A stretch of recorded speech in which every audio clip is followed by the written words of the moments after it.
Welcome to Kenton's videos. Enjoy the video. You start by gathering the core identifiers, repair ID, IMEI, or serial, because the tracking system matches these exactly. Once done, choose the channel you'll use: Samsung Members app, Samsung support site, or the SMS link from the repair center. Make sure you're logged into the same Samsung account used when you dropped off the device, otherwise the tracking record may not appear. This prevents delays and reduces the need to call support. Now move to the chosen tracking interface and enter the ID. Once on the tracking page, input the repair ID and IMEI or serial exactly as listed. Small typos will return no results.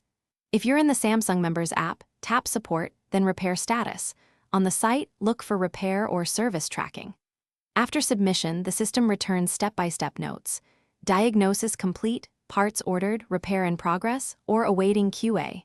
Make sure to refresh or use the provided case refresh button. This ensures you see the latest time-stamped updates. When status shows ready for pickup or completed, verify the pickup location and hours so you don't waste a trip. Bring your repair receipt, photo ID, and payment method if a fee remains, because stores often require them. If status shows shipped, note the courier and tracking number. You can follow delivery separately. If tracking returns no info, first re-enter ID and log out and back in.